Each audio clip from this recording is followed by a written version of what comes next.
La fête de la Pâque et des pains sans levain allait avoir lieu dans 2 jours. Les chefs des prêtres et les scribes cherchaient le moyen d'arrêter Jésus par ruse, pour le faire mourir. Pas en pleine fête pour éviter une émeute dans le peuple. Jésus se trouvait à Béthanie, chez Simon le lépreux. Pendant qu'il était à table, une femme entra, avec un flacon d'albâtre contenant un parfum très pur et de grande valeur. Brisant le flacon, elle lui le renversa sur la tête. Or, quelques-uns s'indignaient. « À quoi bon gaspiller ce parfum? On aurait pu le vendre pour plus de 300 pièces d'argent et en faire don aux pauvres. » Laissez-la. Pourquoi la tourmenter? C'est une action charitable qu'elle a faite envers moi. Des pauvres, vous en aurez toujours avec vous, et quand vous voudrez, vous pourrez les secourir. Mais moi, vous ne m'aurez pas toujours. Elle a fait tout ce qu'elle pouvait faire.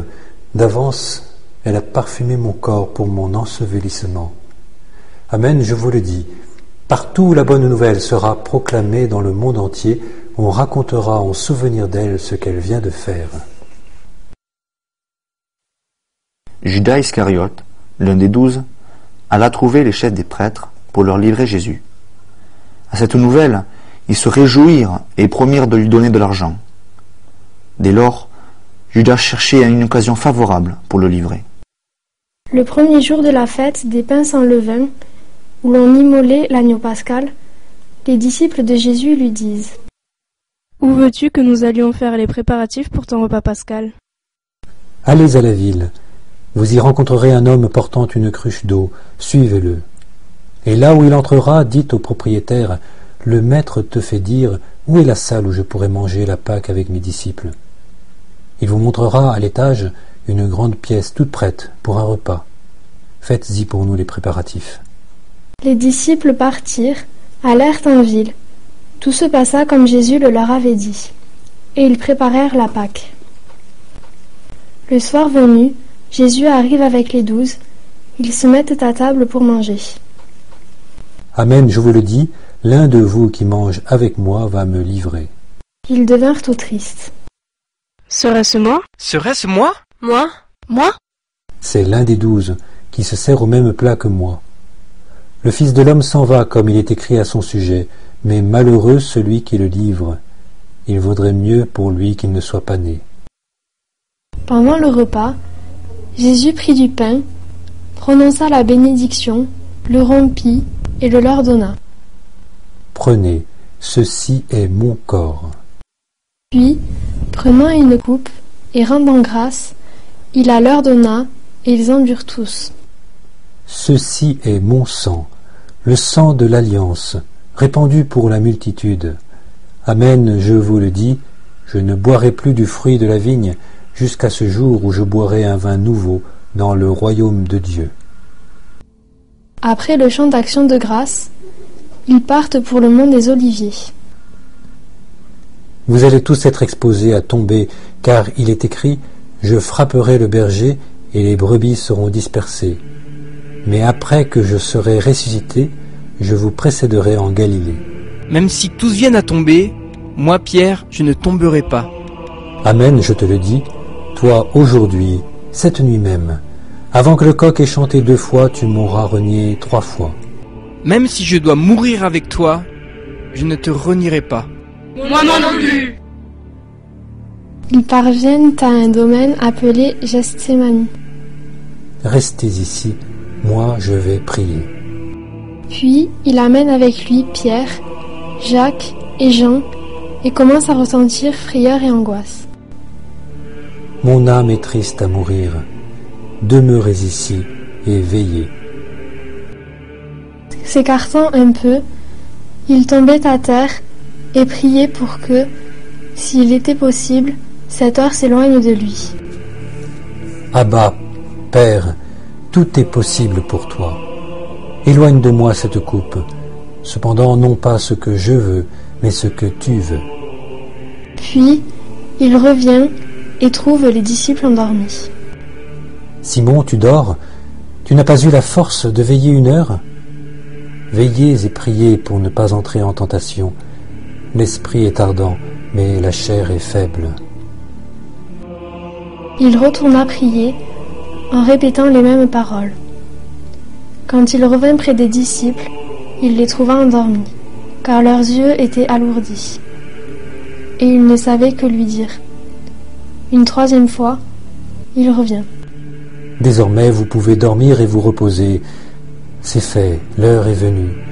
Voici que le Fils de l'homme est livré aux mains des pécheurs. Levez-vous, allons, me voici tout proche, celui qui me livre.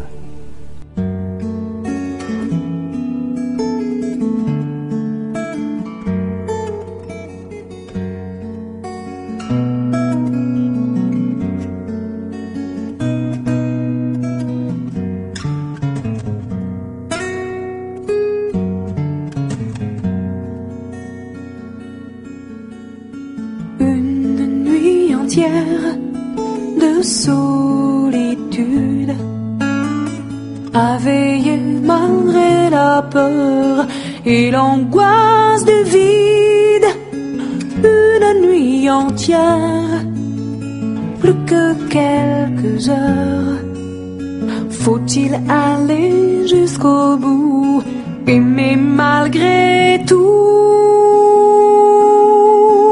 Folie ou mystère, l'homme-dieu s'est donné, et l'on a vu sur la terre l'amour crucifié. Et l'on a vu sur la terre l'amour crucifié. Jésus parlait encore quand Judas, l'un des 12, arriva avec une bande armée d'épées et de bâtons, envoyés par les chefs des prêtres, les scribes et les anciens. Or, le traître leur avait donné un signe convenu. Celui que j'embrasserai, c'est lui. Arrêtez-le et emmenez-le sous bonne garde. À peine arrivé, Judas s'approche de Jésus. Rabbi, Et il l'embrassa. Les autres lui mirent la main dessus et l'arrêtèrent. Un de ceux qui étaient là tira son épée, frappa le serviteur du grand prêtre et lui trancha l'oreille. Suis-je donc un bandit pour que vous soyez venus m'arrêter avec des épées et des bâtons?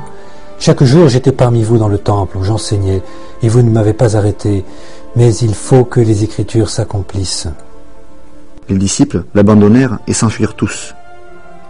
Or, un jeune homme suivait Jésus. Il n'avait pour vêtement qu'un drap.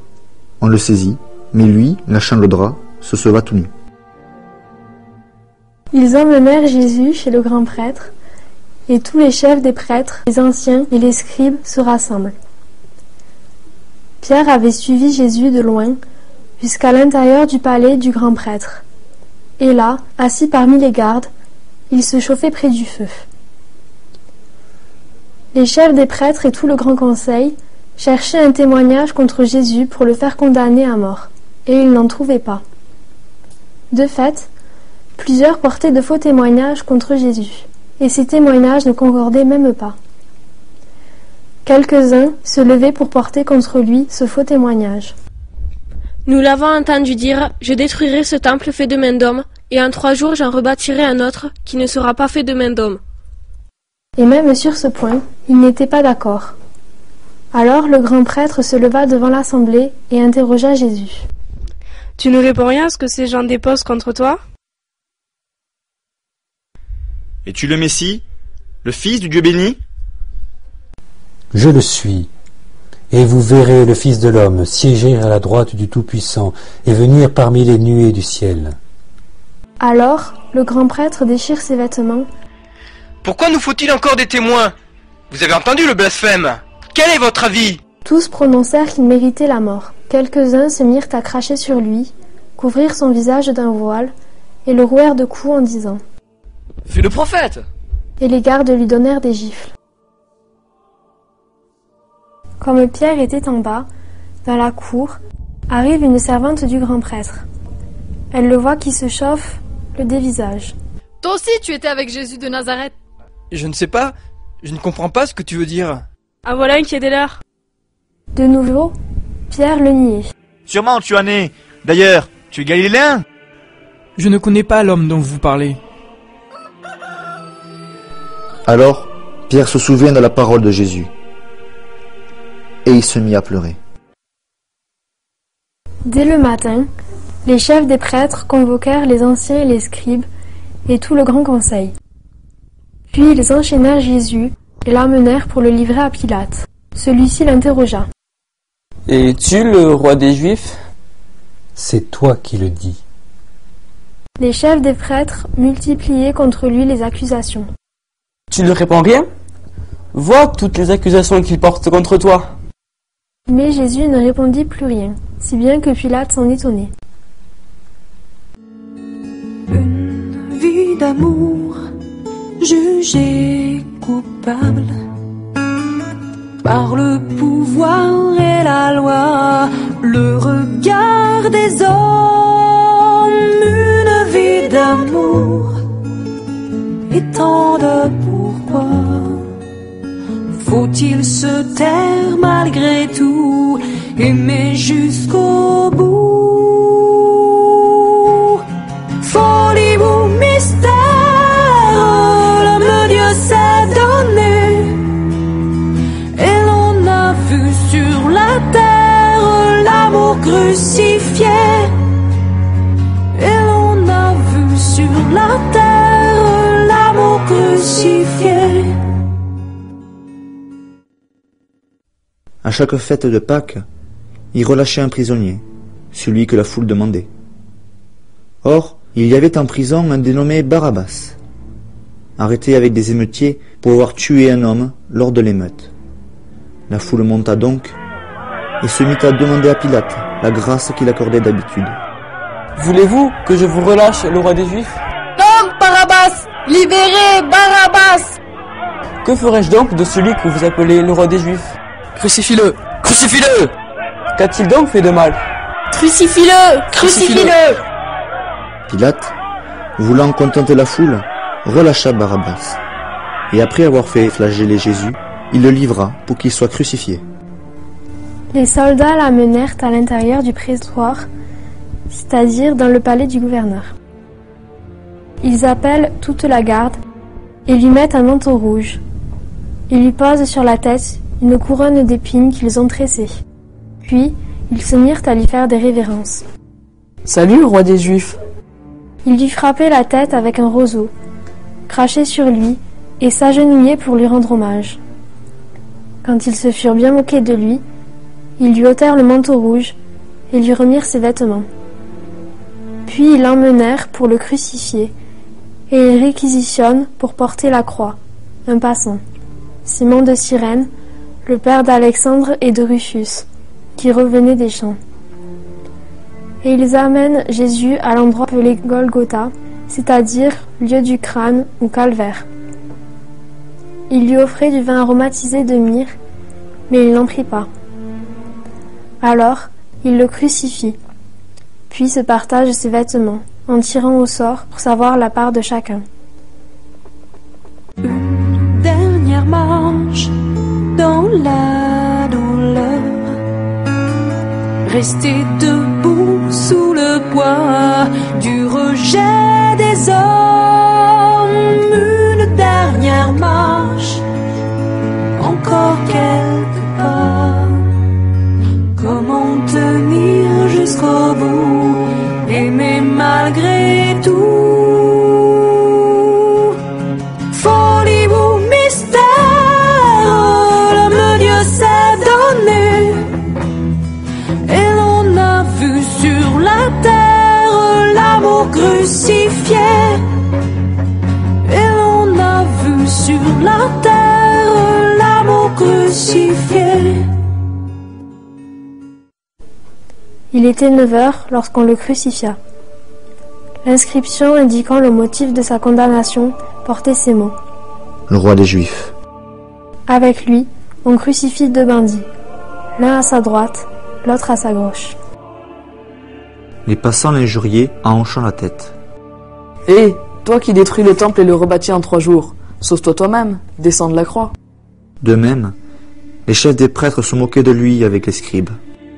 Il aime à sauver d'autres, et il ne peut pas se sauver lui-même. Que le Messie, le roi d'Israël, descende maintenant de la croix. Alors, nous verrons et nous croirons. Même ceux qui étaient crucifiés avec lui l'insultaient. Quand arriva l'heure de midi, il y eut des ténèbres sur toute la terre, jusque vers 3 heures. Et à 3 heures, Eloi, Eloi, lama sabachthani. Mon Dieu, pourquoi m'as-tu abandonné? Voilà qu'il appelle le prophète Élie. L'un d'eux courut tremper une éponge dans une boisson vinaigrée. Il la mit au bout d'un roseau et lui donna à boire. Attendez, nous verrons bien si Élie vient de descendre de là. Mais Jésus, poussant un grand cri, expira.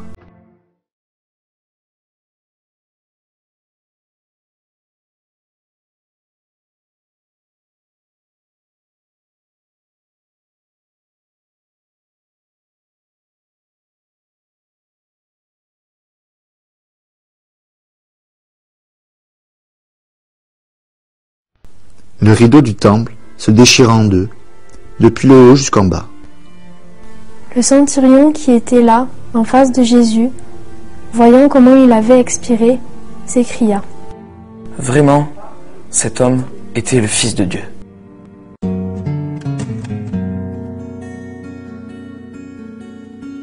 Une croix se dresse devant la foule.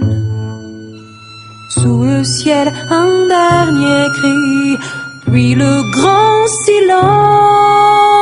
Une croix se dresse, tout semble fini. Faut-il y croire malgré tout, y croire jusqu'au bout?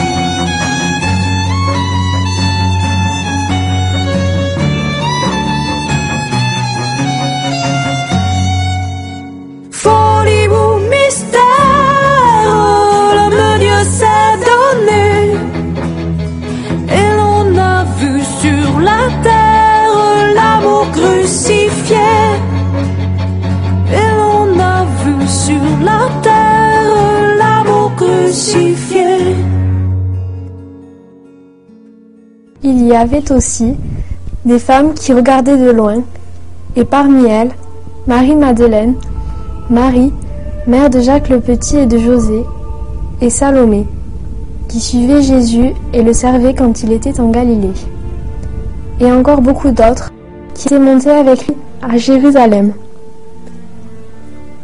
Déjà, le soir était venu. Or, comme c'était la veille du sabbat, le jour où il faut tout préparer, Joseph d'Arimathie intervint. C'était un homme influent, membre du conseil, et il attendait lui aussi le royaume de Dieu. Il eut le courage d'aller chez Pilate pour demander le corps de Jésus. Pilate, s'étonnant qu'il soit déjà mort, fit appeler le centurion pour savoir depuis combien de temps Jésus était mort. Sur le rapport du centurion, il permit à Joseph de prendre le corps. Joseph acheta donc un linceul. Il descendit Jésus de la croix, l'enveloppa dans le linceul et le déposa dans une sépulture qu'il avait creusée dans le roc. Puis, il roula une pierre contre l'entrée du tombeau. Or, Marie-Madeleine et Marie, mère de José, regardaient l'endroit où on l'avait mis.